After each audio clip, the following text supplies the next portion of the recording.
How to find a tournament in Clash Royale. If you want to join a Clash Royale tournament, follow this step to find one easily.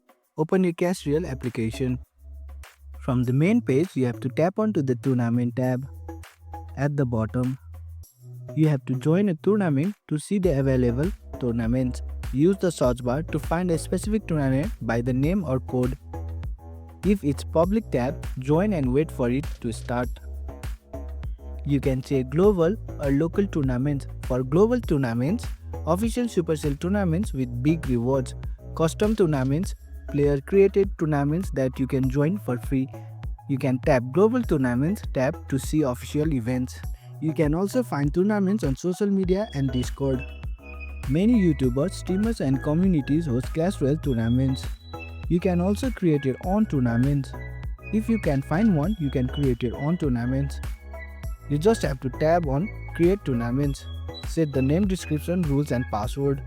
Share the tournament's name and password with friends and online communities. And that's it. Now you know how to find a tournament in Clash Royale. Thanks for watching. If you found this helpful, give it a thumbs up and consider subscribing for more tutorials. Drop a comment if you have questions or suggestions for future videos. And don't forget to check out our playlist. See you in the next one.